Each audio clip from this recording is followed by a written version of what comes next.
الحمد للہ الذی ذی العزت والعلا والصلاة والسلام علی سید الانبیاء شمس الضحیٰ بدر الدجا نور الہدی منبع الجود والعطا اما بعد اعوذ باللہ من الشیطان الرجیم بسم اللہ الرحمن الرحیم قل للمؤمنین یغضوا من ابصارہم صدق اللہ العظیم وصدق رسولہ النبی الکریم ونحن علی ذلک لمن الشاہدین والشاکرین والحمد للہ رب العالمین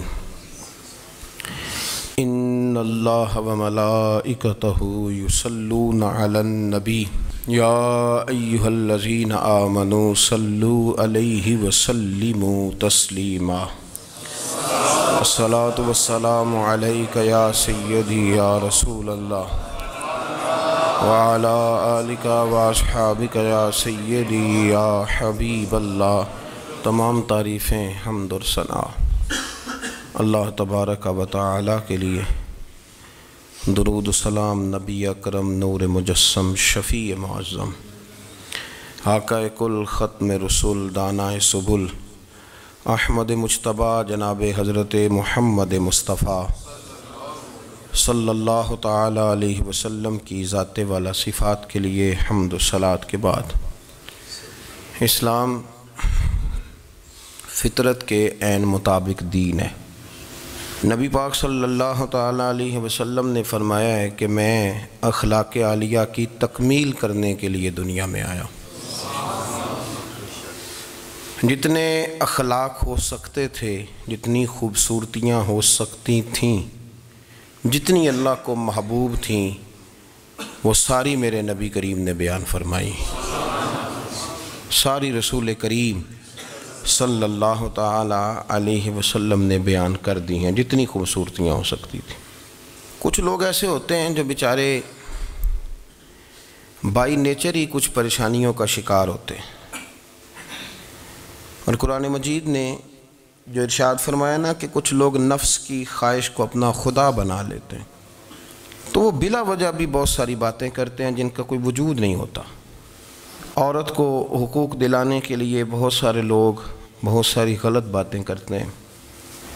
جو لوگ یہاں سے کسی کو لے جاتے تھے نا دبئی، دھوکہ دے کے اور لے جاتے تھے یورپ میں، عرب ممالک میں دھوکہ دے کے لے جاتے تھے، تو وہ بھی کوئی خواب ہی تو دکھاتے تھے کہ اتنے لاکھ تنخواہ ہوگی، اتنا کچھ ہوگا۔ وہاں جا کے پتہ چلتا تھا کہ جیب سے بھی دینے پڑیں گے کچھ۔ بہت سارے لوگ ایسے ہوتے ہیں، وہ سارے خوبصورتی کے نام پر ہی دھوکہ دیتے ہیں۔ آپ کو پتہ ہے کہ جو آدمی کسی کو لالچ دیتا ہے تو کسی کو لوٹنے کے لیے اسے لالچ دینا بڑا ضروری ہوتا ہے۔ لوگ پہلے لالچ دیتے ہیں پھر لوٹتے ہیں، پہلے مکمل لالچ دیتے ہیں، یہ چیز مل جائے گی، یہ چیز مل جائے گی۔ لوگ مکمل لالچ دیتے ہیں، اس کے بعد پھر لوٹتے ہیں۔ اور اگر لالچ نہ دیں تو کوئی آدمی قابو آئے گا؟ لوگ لوٹتے ہیں لالچ دے کر۔ اچھا، اب وہ جو جس کو لالچ دیا جا رہا ہوتا ہے وہ کہہ رہا ہوتا ہے کہ نہیں نہیں تمہیں نہیں پتا، وہ اس وقت ماننے کو تیار نہیں ہوتا۔ وہ کہتا ہے اتنی خوبصورت باتیں کر رہا ہے، اتنی اچھے پیغام دے رہا ہے، تم میرے دشمن ہو، تم مجھے منع کر رہے ہو۔ ہوش تب آتی ہے کہ جب سب کچھ لٹ جاتا ہے۔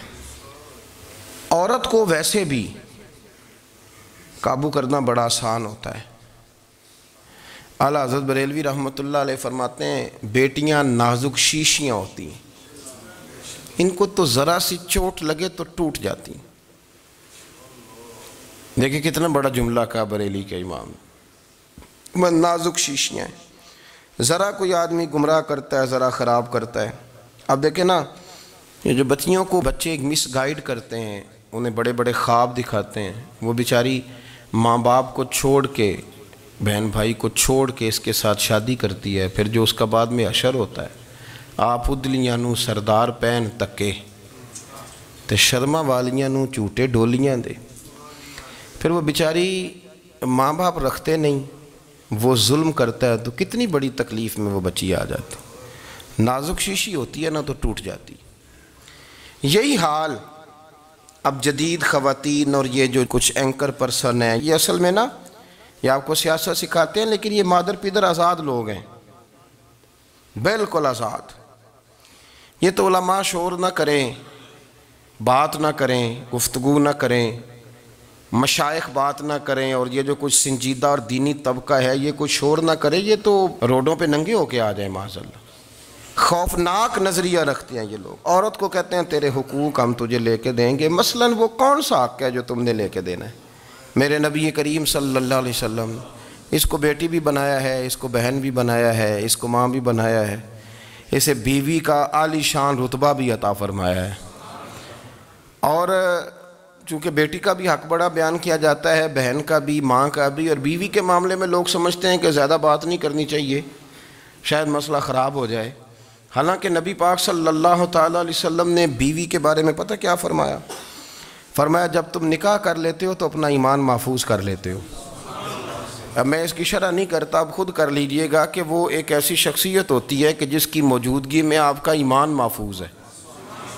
اب میں نہیں سمجھتا کہ اس سے بڑی بات کوئی اور ہو سکتی ہے، جس کی موجودگی میں آپ کا ایمان.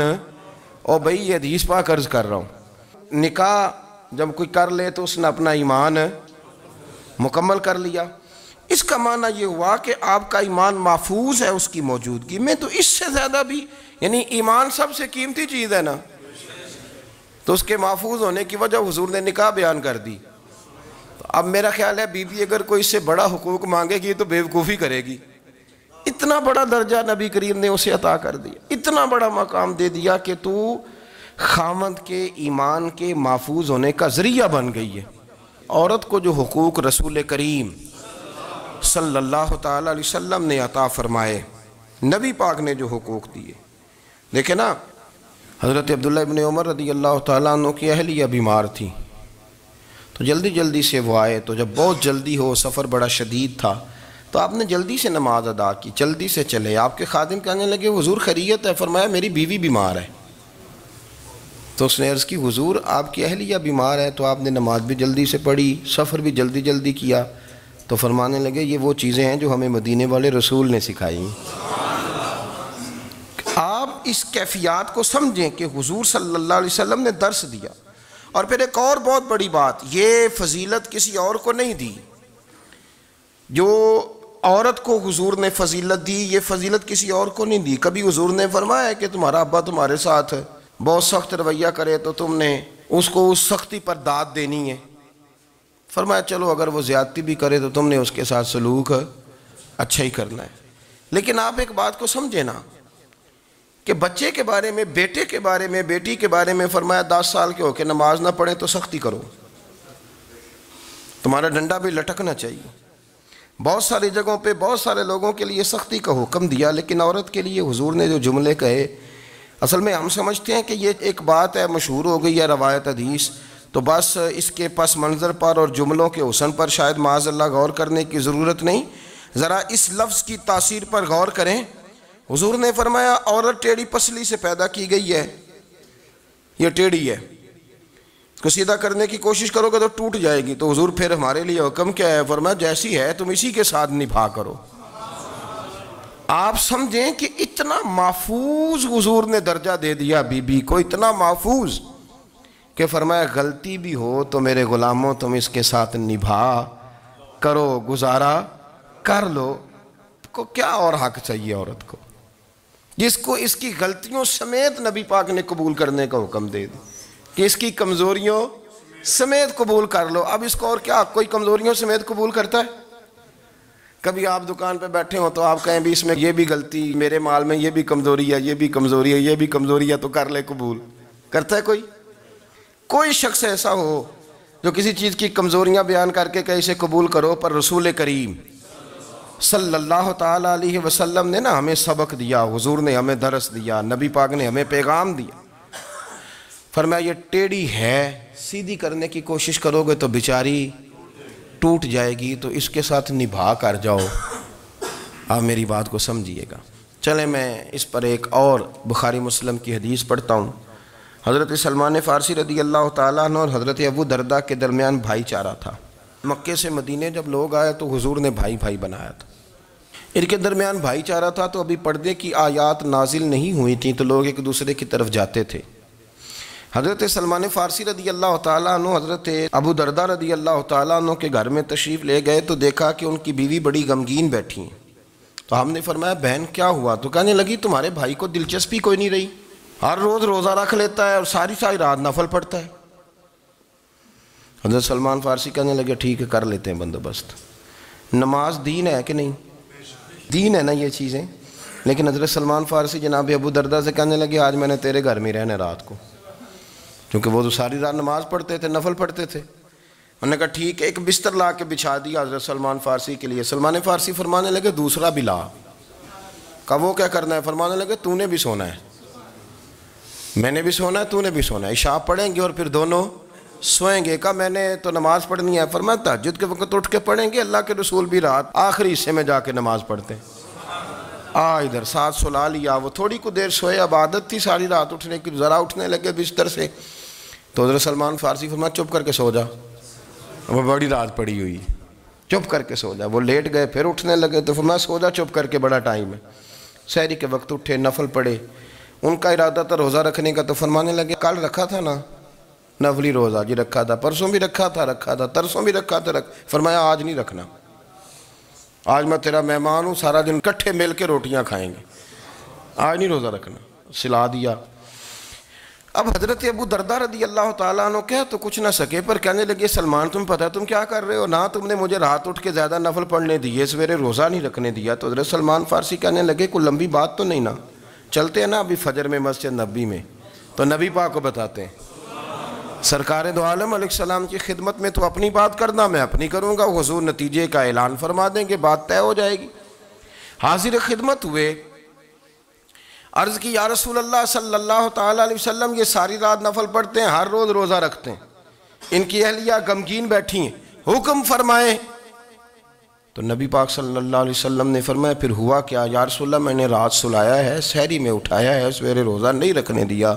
نبی پاک نے فرمایا سلمان فارسی نے ٹھیک کیا ہے، سلمان فارسی نے ٹھیک کیا۔ پھر حضور نے فرمایا، نبی کریم نے فرمایا ابو دردہ تیرے اوپر اگر اللہ کا حق ہے، اس کے رسول کا حق ہے، دین کا حق ہے، تو فرمایا تیری آنکھ کا بھی تیرے اوپر حق ہے، تیرے وجود کا بھی تیرے اوپر حق ہے۔ یہ حضور نے فرمایا تیرے بچوں کا بھی تیرے اوپر حق ہے، تیری بیوی کا بھی تیرے اوپر حق۔ اس حق کو بھی سمجھے، حقوق اللہ بھی ہیں، پر تیری آنکھ کا بھی تیرے اوپر کیا مانا کہ تیری آنکھ سونا چاہتی ہے تو اسے سلا بھی، تیرے وجود کا بھی تیرے اوپر حق ہے، تو تیرا وجود آرام کرنا چاہتا ہے تو اسے آرام بھی کرا۔ اور پھر وہاں نبی پاک صلی اللہ علیہ وسلم نے فرمایا میں تم سب، سننا یہ لفظ حدیث کے، حضور نے اسی موقع پر فرمایا میں تم سب سے زیادہ اپنے رب کو جانتا ہوں اور میں تم سب سے بڑھ کر اپنے رب سے ڈرتا ہوں۔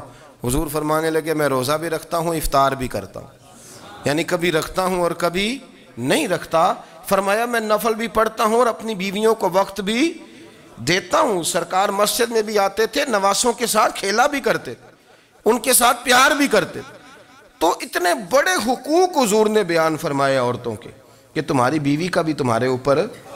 لو ایک حدیث بخاری کی اور یہاں بیان کر دیتا ہوں۔ ایک شخص نے آ کے عرض کی یا رسول اللہ صلی اللہ تعالیٰ علیہ وسلم جہاد کے لیے تیاری ہو گئی ہے، صفیں بن رہی ہیں، مجاہدین کی تیاری ہے، تو میرا بھی نام لکھ دیا گیا ہے مجاہدوں کی لسٹ میں، لیکن یا رسول اللہ صلی اللہ تعالیٰ علیہ وسلم میری بیوی نے حج کی تیاری کر لی ہے اور میرے دوستوں نے، صحابہ نے میرا نام مجاہدین کی لسٹ میں لکھ دیا، تو میرے لیے کیا حکم ہے؟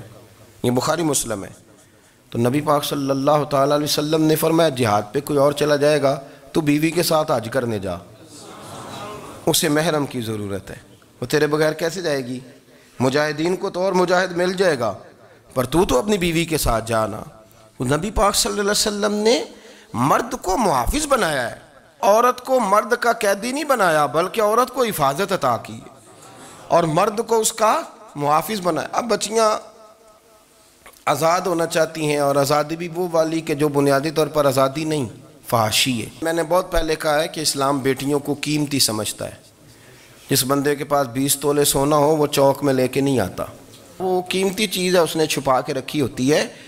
تو جو نبی پاک صلی اللہ علیہ وسلم کا کلمہ پڑھنے والے بیویاں، اسلام انہیں قیمتی سمجھتا ہے، کہتا ہے کہ تم قیمتی ہو لہذا گھر کے اندر رہو، تم باہر نہ ہو۔ لیکن عورتیں ہیں کہ ان کو بلا وجہ لوگ خراب کر دیتے ہیں اور بلا وجہ وہ اس مغالطے کا شکار ہو جاتی ہیں۔ اب آگے بڑھتے ہیں۔ قرآن مجید نے سورہ نور کی آیت نمبر 30 میں کہا کہ کل للمؤمنین یغضوا من ابصارہم، فرمایا کہ اے محبوب علیہ السلام مومن مردوں سے کہہ دو کہ اپنی نظریں جھکا کے رکھیں، اپنی نظریں۔ اور اگلی آیت میں فرمایا وَقُلْ لِلْمُؤْمِنَاتِ يَغْضُضْنَ مِنْ أَبْصَارِهِنَّ، فرمایا کہ اے محبوب مومن عورتوں سے بھی کہہ دو کہ اپنی نظریں جھکا۔ مرد بھی اپنی نظر جھکا کے رکھے گا عورت کی طرف، لیکن یہ ساری پابندی صرف مرد پر نہیں، عورت بھی غیر محرم کا چہرہ نہیں دیکھے گی، اس پر بھی اسی طرح نظر جھکانے کا حکم ہے جس طرح کہ وہ ہر دکاندار کو بھائی جان کہہ کے گفتگو کرنے کی اس کو بھی اجازت نہیں ہے کہ وہ بھی وہ سمجھے کہ پابندی تو مرد نے کرنی تھی، میں نے تھوڑی کرنی تھی۔ وہ جس کے پاس جائے، جہاں بھی جائے، ڈاکٹر کے پاس جائے، باہر جائے، تو وہ جس طرح مرضی اس کا دل چاہے وہ بات چیت کرے، اس کی عورت کو بھی اجازت اسلام نہیں دیتا۔ بنیادی طور پہ اسلام شرم و حیا کا دین ہے، حیا کی بات کرتا ہے۔ حیا کی جب ہم تعریف کرتے ہیں تو حیا کی تعریف یہ ہے کہ کوئی کبھی چیز دیکھ کے نا تو آپ کی طبیعت میں کراہت محسوس ہو، آپ کوئی غلط جملہ منہ سے نکالتے ہوئے ذرا جھجکیں، آپ کوئی غلط بات کرتے ہوئے تھوڑا بوجھ محسوس کریں۔ ہمارے ہاں تیزی سے فروغ پایا ہے بے حیائی نے، سنگیوں کی محفلیں، یاروں کی محفلیں، اس میں غلیظ گفتگو ہوتی ہے الا ماشاء اللہ۔ جن دوستوں کو بڑی پاک صاف گفتگو کرنی چاہیے، دوستی کا رشتہ بڑا مقدس رشتہ ہے، جو یہاں ایک دوسرے سے پیار کریں گے جنت میں بھی اکٹھے داخل کیے جائیں گے۔ شرط یہ ہے کہ پیار اللہ رسول کی رضا کے لیے ہو، لیکن اس کے اندر اگر آپ کی گفتگو کچی ہو، کمزور ہو، فحاشی والی ہو، عریانی والی ہو، وہ ہمارے ہاں تو اب اس کو لوگ فیشن سمجھتے ہیں، اس کو مردانگی کی علامت سمجھتے ہیں کہ وہ جی ساری باتیں جی وہاں ہو گئیں اور جس کا جو جی چاہا اس نے کہا۔ آپ جب حیا کے دائرے میں ہوتے ہیں تو آپ خود بھی سکون محسوس کرتے ہیں۔ دیکھیں نا، آپ کو نیند سکون سے کہاں آتی ہے؟ جہاں کمرہ بند ہو، چاروں جانب دیوار ہے، اوپر چھت ہے، خالی دروازہ بھی کھلا ہوا ہونا تو جب بندہ سکون لینا چاہتا ہے تو کہتا ہے یار ذرا دروازہ ذرا بند کر دو۔ وہ اچھی طرح اپنے آپ کو چھپا لیتا ہے نا حیا کے پردے میں، تو اللہ اسے سکون عطا کرتا ہے۔ اور جو اس سے بھی زیادہ ٹھنڈی نیند میں جانا چاہتا ہے وہ کہتا ہے لائٹ بھی بند کر دو۔ اب وہ مکمل طور پہ سمجھتا ہے کہ میں چاروں جانب سے چھپ گیا ہوں، اگر میں کھل کے بھی سو جاؤں گا تو میرا چونکہ پردہ قائم ہے تو مجھے کوئی دشواری نہیں ہوگی۔ آپ جب چھپ جاتے ہیں، جب آپ حیا کے اندر سمٹ جاتے ہیں، جب آپ چادر کے اندر آ جاتے ہیں تو آپ بہت ساری جگہوں پہ آسانی محسوس کرتے ہیں۔ تو حیا تو آپ کو سکون دیتی ہے، حیا تو دل کو راحت دیتی ہے۔ میں بڑی ذمہ داری سے بات عرض کرتا ہوں، قرآن مجید نے نا ایک مقام پہ مذاق کو، ایک مزاح ہوتا ہے خوش طبی، وہ نہیں، مذاق اڑانا، قرآن پاک نے نا مذاق کو ایک جگہ پہ جاہلوں کا طریقہ بھی قرار دیا ہے۔ بنی اسرائیل کے لوگوں سے حضرت موسیٰ نے کہا کہ گائے ذبح کرو اور ایک ٹکڑا مقتول کو مارو، زندہ ہو کے خود بتا دے گا مجھے کس بندے نے قتل کیا۔ تو کہنے لگے آپ ہمارے ساتھ مذاق کر رہے ہیں۔ تو قرآن مجید کہتا ہے کہ حضرت سیدنا موسیٰ علیہ السلام فرمانے لگے اعوذ باللہ ان اکون من الجاہلین، فرمانے لگے میں اللہ کی پناہ مانگتا ہوں کہ میں جاہلوں میں سے ہو جاؤں۔ یہ مذاق کرنا تو جاہلوں کا طریقہ ہے۔ اگر آپ کی زبان سے بے حیائی کا جملہ نکل گیا، اگر آپ کی زبان سے بے حیائی کا جملہ نکل گیا، آپ نے کہہ دیا کہ ہم آزاد لوگ ہیں، جو مرضی کریں گے، جو مرضی کہیں گے، جو ہمارا دل میں آئے گا کریں گے، تو پھر تو لوگ آپ کا وہ حشر کریں گے کہ آپ سے برداشت ہی نہیں ہوگا۔ جس کا لوگ مذاق بنا لیتے ہیں اور جو مذاق بن جاتا ہے پھر اسے کچھ جینے دیتا ہے۔ آپ حیا کی چادر میں چھپیں گے تو بچیں گے، اگر آپ نے اپنا مذاق بنوا لیا یہ کہہ کے کہ میں نے مرضی کرنی ہے، پھر یاد رکھنا چھپنے کو جگہ نہیں ملے گی، پھر تکلیف میں آ جائیں گے، پھر بہت بڑی اذیت کا شکار ہو جائیں۔ شرم و حیا، عرب کے اندر جو کنواری لڑکیاں تھیں ان میں بڑی حیا ہوتی تھی، الحمدللہ میں بڑے فخر سے کہتا ہوں کہ میرے پنجاب کی، میرے پاکستان کی بیٹیاں بھی 20 دفعہ ان کا ابا کہے تیری شادی کرنی ہے تو وہ آنکھ نہیں اٹھا پاتی آج بھی۔ یہ تو وہ چند لوگ ہیں جو کہتے ہیں ہم ہائی کلاس ہو گئے، ہمیں نہیں پتا کہ وہ روشن خیال ہو گئے ہیں کہ روغن خیال ہو گئے، پتہ نہیں کدھر چلے گئے۔ ورنہ ہماری بیٹیاں آج بھی جب ان سے ان کا باپ، ان کی ماں بات کرتی ہے تیری شادی کی، تو وہ تو شرم کے ساتھ پچھلے سے پچھلے کمرے میں چھپتی ہیں۔ یہ اللہ نے فضل کیا ہوا ہے اس ملت پر۔ تو عرب کی لڑکی بڑی حیا والی ہوتی تھی، اس سے کوئی بات کرنی پڑتی تھی تو 20 دفعہ بات کی جاتی، پھر بھی وہ عورت چھپتی پھرتی تھی۔ حضرت عائشہ صدیقہ رضی اللہ تعالیٰ عنہ فرمانے لگیں میرے نبی پاک صلی اللہ علیہ وسلم عرب کی کواری لڑکیوں سے بھی زیادہ حیا کرنے والے۔ قاضی اعجاز مالکی نے، شیخ عبدالحق محدث دہلوی نے، دیگر بزرگ جو سیرت نگار گزرے انہوں نے لکھا ہے کہ نبی پاک صلی اللہ علیہ وسلم کے اندر 100 مردوں سے زیادہ طاقت تھی، 100 مردوں سے زیادہ طاقت۔ اب جو بات کہنے لگا ہوں، جو نتیجہ دینے لگا ہوں، اس پر خاص توجہ آپ فرمائیں گے۔ ذرا فکری طور پر، نظریاتی طور پر ایک چیز کو سمجھیے۔ ہم سمجھتے ہیں کہ جوان لڑکا ہے جی جو مرضی کرے، عمر ہے جی۔ آپ ذرا بات پر غور کیجئے گا کہ حضور صلی اللہ علیہ وسلم میں طاقت 100 مردوں سے زیادہ ہے اور حیا کواری لڑکیوں سے بھی زیادہ ہے۔ ذرا اس بات کا تقابلی جائزہ کیجئے گا کہ طاقت 100 مرد سے زیادہ ہے لیکن حیا کواری لڑکی سے بھی زیادہ ہے۔ اس کا معنی یہ ہوا کہ جس ٹہنی کو پھل زیادہ لگ جاتے ہیں وہ جھکا کرتی ہے۔ تو حیا تو حسن ہے، حیا تو آپ کو پاک صاف کرے گا، حیا تو آپ کو نرالا کرے گا، انوکھا کرے گا۔ وہ ہمارے ایک دانشور ہے، تو انہوں نے مضمون لکھا، کئی باتیں بڑی پسند آتی ہیں۔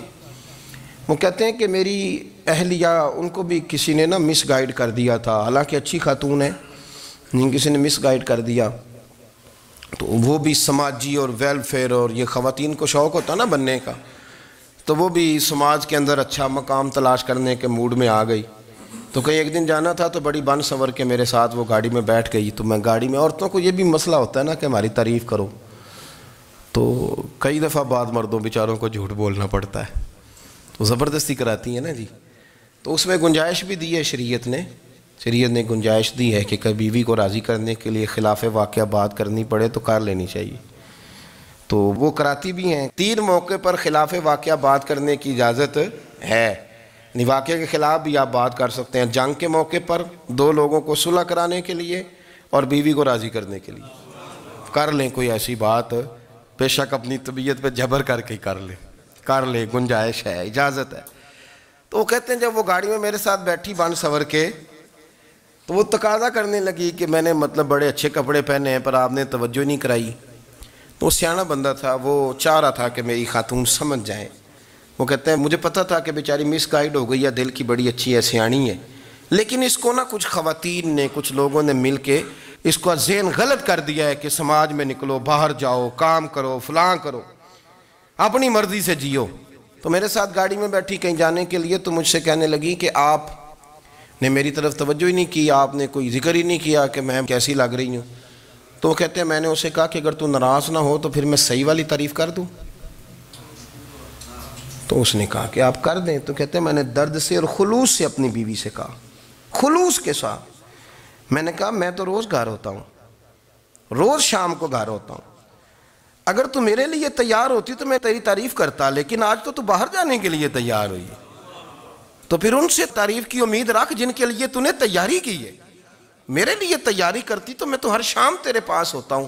کہتے ہیں وہ میرے لفظوں میں درد تھا تو وہ بھی رو پڑی، اور کہنے لگی آپ گاڑی روک دیں، مجھے باہر جا کے کسی کو راضی نہیں کرنا، میں نے اسے راضی کرنا ہے جس کو رب کریم نے میرا شوہر بنایا ہے اور میرے لیے منتخب کیا ہے، میرے ماں باپ کو، میں واپس لوٹتی ہوں۔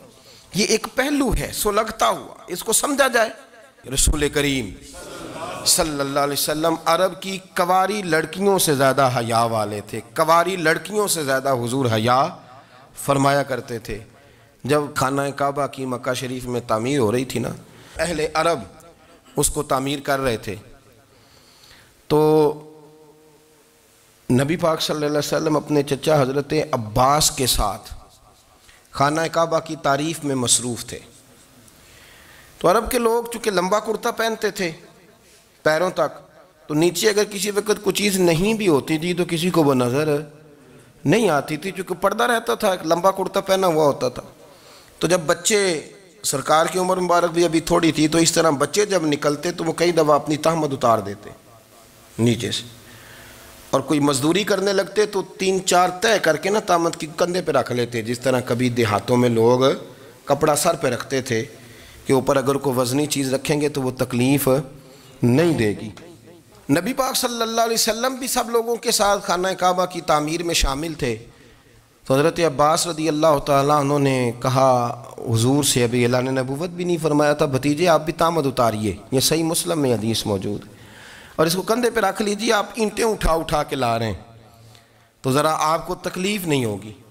تو سرکار دو عالم صلی اللہ علیہ وسلم سے یہ بات کہی، اور پھر جلدی سے حضور کی تہمت کو نکال کے نا، حالانکہ لمبا کرتا پہنا ہوا ہے، تو وہ جیسے ہی ان کے کندھے پہ رکھا اینٹیں رکھنے کے لیے، تو سرکار تو زمین پہ گر گئے، بے ہوش ہو گئے، آنکھیں آسمان کی طرف، اور پھر حضور پکار رہے ہیں آزاری آزاری آزاری، میرا تہمت دے دو، میرا تہمت دے دو۔ کبھی کوئی شخص اس وجہ سے بھی بے ہوش ہوا ہے کہ میرے وجود سے کپڑا اتر گیا ہے؟ حالانکہ سرکار پر وہ بے ہوشی بھی نبی پاک کا وہ جو غلبہ ہے نا شرم و حیا کا، اس کی وجہ سے ہوئی، ورنہ تو حضور فرماتے ہیں کہ میری آنکھیں سو جاتی ہیں، دل تو میرا اس عالم میں بھی جاگتا رہتا ہے۔ تو سرکار زمین پہ تشریف لے آئے، آنکھیں میرا تہمت دے دو، میرا تہمت دے دو، تو جلدی سے انہوں نے تہمت دیا تو حضور نے باندھ لیا۔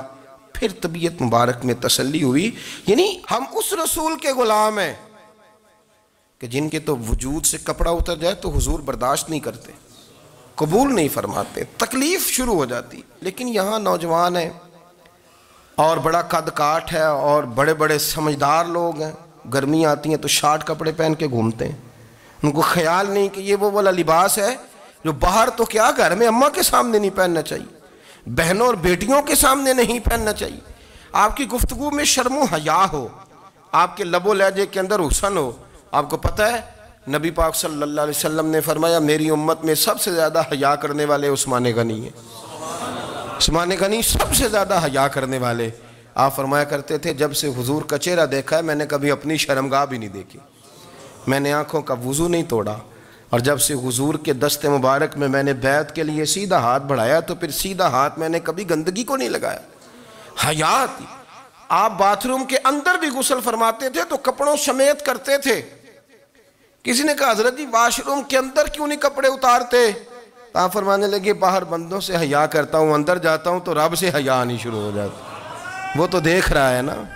تو میں جو بات آپ کی خدمت میں عرض کرنا چاہتا ہوں اس کو آپ سمجھیے گا میرے عزیز، کہ شرم والا مزاج، گفتگو بھی شرم والی، آنکھیں بھی شرم والی، لباس بھی شرم والا، دوستی یاری بھی شرم والی، بہت ساری ایسی باتیں۔ دیکھیں نا آپ ذرا، میں نے کہا کہ باتوں کو سن کے گزر نہ جایا کریں، اس کی گہرائی پر غور کریں۔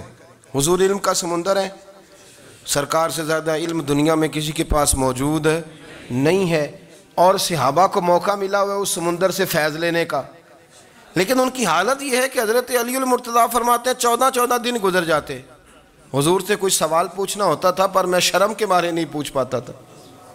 14 دن بخاری شریف میں موجود ہے۔ ایک دن نبی پاک صلی اللہ علیہ وسلم نے پوچھا صحابہ سے کہ وہ کون سا درخت ہے جس کے پتے نہیں گرتے، اور وہ درخت اس طرح ہے جس طرح مومن ہوتا ہے، وہ درخت میرے مومن کی طرح بتاؤ۔ حضرت عبداللہ ابن عمر فرماتے مجھے پتا تھا کہ وہ کھجور کا درخت ہے، لیکن چونکہ ابو بکر صدیق بھی بیٹھے ہیں، عمر فاروق بھی بیٹھے ہیں، مولا علی بھی بیٹھے ہیں، عثمان غنی بھی بیٹھے ہیں، اتنے جید لوگ بیٹھے ہیں، تو مجھے حیا آتی تھی کہ میں کیوں جواب دوں۔ کہتے ہیں سرکار نے کئی دفعہ پوچھا، لوگوں نے کئی اور درخت بتائے، پر فرمایا تمہارا جواب درست نہیں ہے۔ آپ حیا کے اس پہلو پر غور کریں کہ سوال کا جواب آتا ہے، سوال کا جواب، یعنی مجھے سوال کا جواب آتا اور پھر میں دوں نہ، مجھے بدعزمی نہ ہو جائے گی؟ یہ کیسے ممکن ہے کہ میری رات گزر جائے، مجھے پتا بھی تھا اور میں نے بتایا نہیں؟ بہت سارے لوگ آ کے بہت ساری باتیں بتاتے ہیں، بہت ساری باتیں وہ سمجھاتے ہیں، تو ہم غور سے ان کا چہرہ دیکھنے لگ جاتے ہیں، کہتے ہیں یار اس کا تو دعویٰ تھا کہ میں سمجھنے آتا ہوں، تو یہ تو ہمیں سمجھا رہا ہے، چلو الحمدللہ ہم سمجھنے کو تیار ہیں۔ لیکن میرے عزیز پتہ بھی ہے جواب کا، علم بھی ہے، لیکن فرماتے ہیں میری حیا نے مجھے اجازت نہ دی کہ میں جواب دوں۔ آپ فرماتے ہیں پھر حضور سے صحابہ نے عرض کی کہ یا رسول اللہ آپ ہی بتا دیں وہ درخت کون سا ہے، تو حضور نے فرمایا بھئی وہ کھجور کا درخت ہے۔ تو آپ فرماتے ہیں میں دل ہی دل میں کہہ رہا تھا کہ الحمدللہ میرا جواب درست ہے، حالانکہ میں نے جواب دیا ہی نہیں۔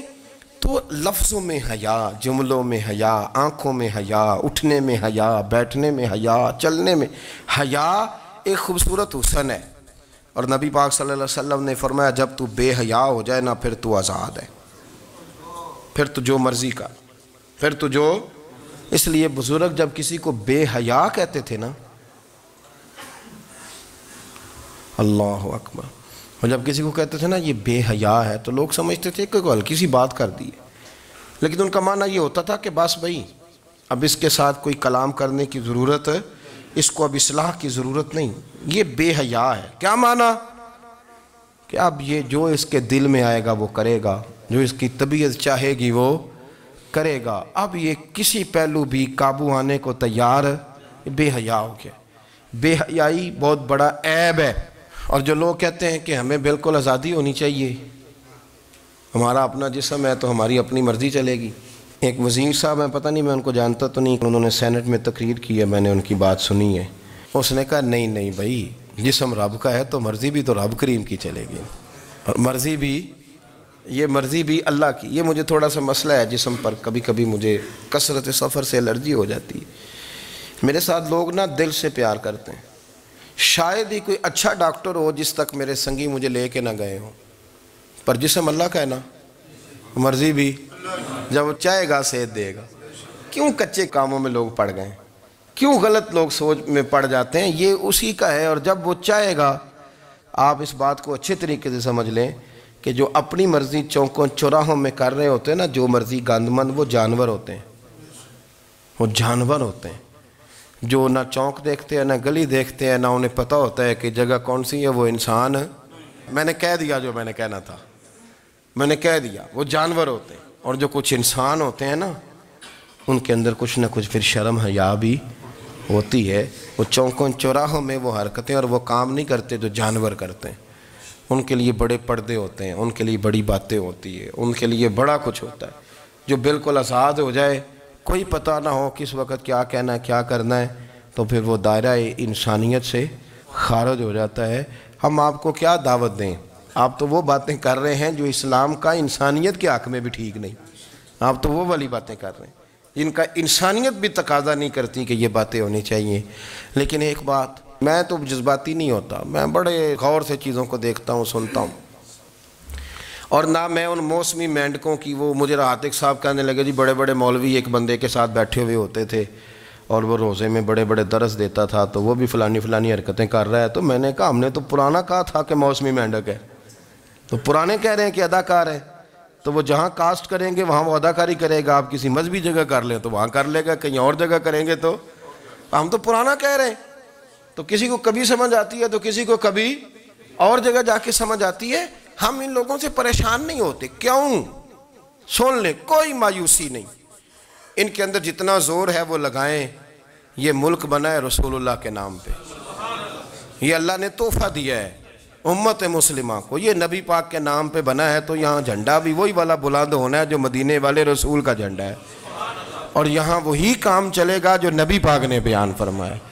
تو اس طرح کئی لوگ آتے ہیں، وہ شور شار کرتے ہیں، چلے جاتے ہیں۔ اتنے نہ پریشان ہوا کریں، بہت سارے لوگ تو بیچارے اس قابل بھی نہیں ہے کہ ان کا نام لیا جائے، مطلب اتنا ہم ان کو اہمیت دے دیں، ان کا ذکر کریں، ان کا نام لیں، ان کی بات کریں، وہ بیچارے اس قابل ہی نہیں ہے، مطلب سٹیٹس ہی نہیں ہے ہمارا۔ اتنے فارغ ہیں ہم کہ اب جو بندہ آئے گا کہانی چھیڑے گا تو ہم چھیڑ جائیں گے۔ اور بھائی اللہ کا فضل ہے الحمدللہ تعالی، لوگوں نے بڑا شور کیا، اور بڑے زمانے سے دنیا شور کر رہی ہے، پر اللہ کے گھر مسجدیں بھری ہوئی ہیں، مسجدیں بھری ہوئی ہیں۔ ہماری بیٹیاں پردے کرتی ہیں، پردے کو پسند کرتی ہیں، وہ حجاب میں رہتی ہیں، وہ سمجھتی ہیں کہ ہمارا اصل حسن کیا ہے۔